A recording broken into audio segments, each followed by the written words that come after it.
ragazze, bentornate, pronte a scoprire la nuova borsa che ho acquistato? Voglio portarvi a conoscere questa borsa che è una carry bag e per tutto quello che è la storia e le informazioni di acquisto potete andare sul blog.ornellauzzino.it.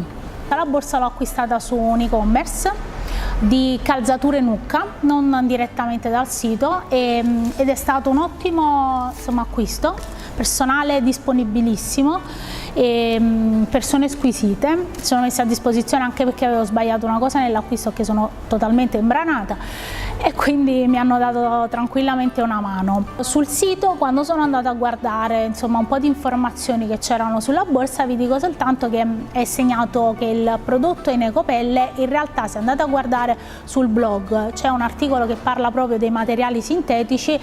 Sarebbe più corretto scrivere similpelle, perché ecopelle sono comunque prodotti di origine animale e in realtà la borsa è di un similpelle. Andiamo a guardare la borsa. C'è questa bella flanellina, mi è arrivata nella confezione, nella scatola con la busta appunto del negozio che me l'ha venduta, e la borsa è questa.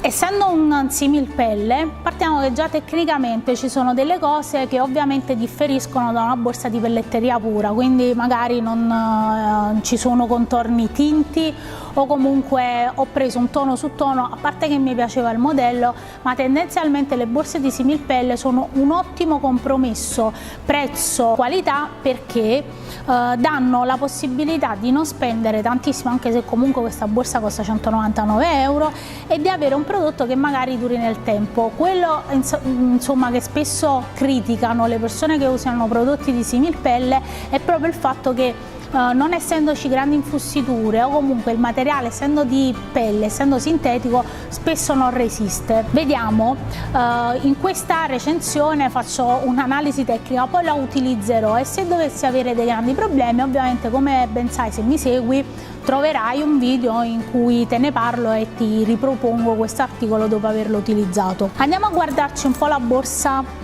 nel suo insieme. Ha tutta questa serie di accessori che danno un bellissimo effetto anche di contrasto con le frange e con tutto quello che è la struttura della borsa.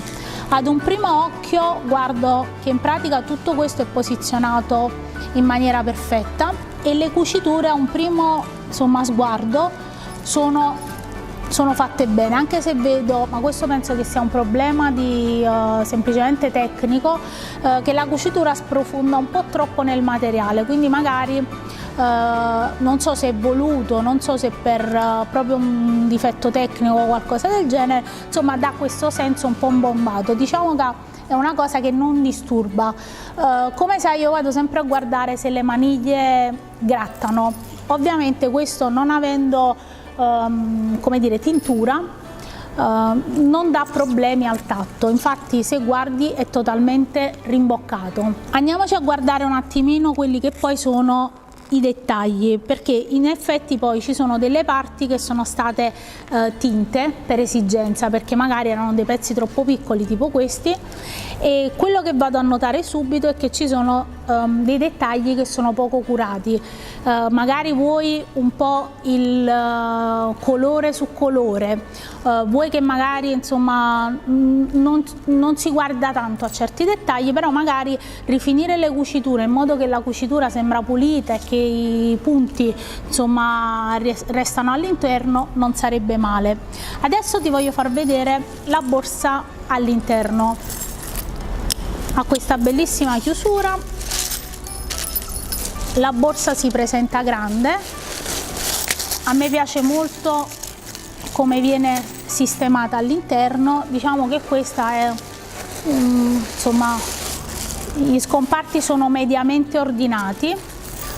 Questa è la tracollina che rimane attaccata, probabilmente per un problema di umidità o di come viene tenuta. È comunque un materiale similplastica, quindi è normale che abbia delle reazioni a seconda dei luoghi dove viene tenuto. E vediamo che possiamo guardare la fodera all'interno. A me non piace tantissimo il fatto che non ci sia una mascherina, ma che sia così nuda la lampo, però sono gusti estetici, quindi non è un problema. All'interno troviamo quelle che sono insomma le caratteristiche della borsa, accompagna tutto insomma con il cartellino che ti ringrazia dell'acquisto, di come mantenere ovviamente la borsa, di dove tenerla per evitare insomma di rovinarla e tutto il resto, quindi delle ottime informazioni. Ovviamente adesso cosa andiamo a cercare?